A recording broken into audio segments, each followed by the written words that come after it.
A new synthetic killer drug known as Flakka is spreading rapidly across the United States and already causing an epidemic of overdose fatalities and acts of violence. We're talking about Flakka. Flakka? The drug is called Flakka. Some have dubbed it the insanity drug. And it's everywhere. It's been described as the scariest drug in the world. More powerful than heroin or cocaine. This is a synthetic drug that can alter your state of mind, raising excited delirium, body temperature, and literally losing their mind.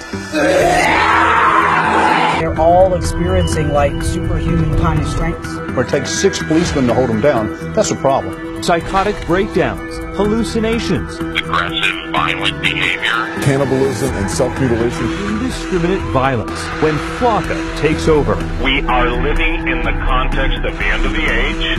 We are a nation under judgment. Welcome to stage 1 of the zombie apocalypse. It's been long theorized that controlled substances can bring people closer to the spirit world. Sometimes, however, what comes out of that experience isn't what you'd expect. And right now, our society is being plagued, dominated by an epidemic of controlled substances. In the 1970s, people were talking about peace and love, but nowadays people are coming back from bad trips and total psychosis. The number of overdoses are up, as are the cases of total zombification, i.e. demonic possession. The dark side opens people up to such possessions through lack of faith and environmental conditions. And while this isn't so much an issue with people of faith or orthodox practitioners, if your foundation is public education, if your dogma is militant atheism, substances like bath salts or Flakka can be the ingredient that pushes you over the edge, an edge that you will never come back from. Weaponized substances such as bath salts and spice are being mixed into just about everything these days. E-cigarettes, chocolates, party drugs, with the intended purpose of fucking you up permanently. These are not the days to be experimenting with new things. These are not the days to be a party kid. Nefarious agendas are at play, and just about everything out there these days is being spiked with chemicals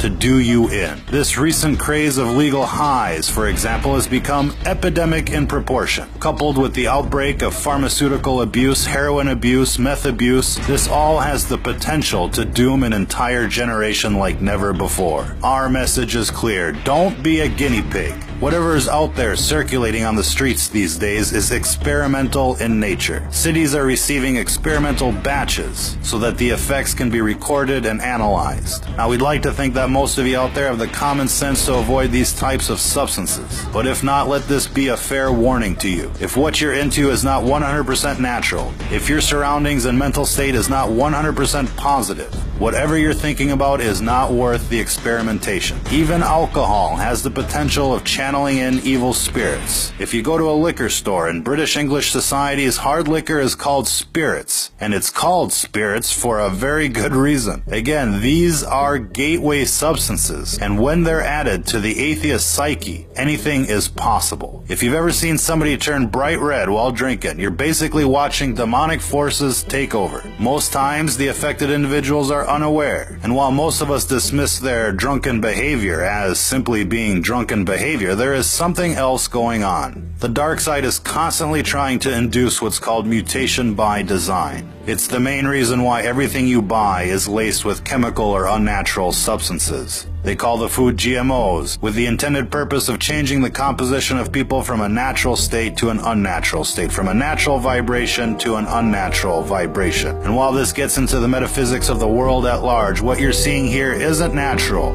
it isn't safe, and it isn't just psychosis. It's what happens when you stare into the abyss, and when the abyss stares back. If you're listening to this, you are the resistance.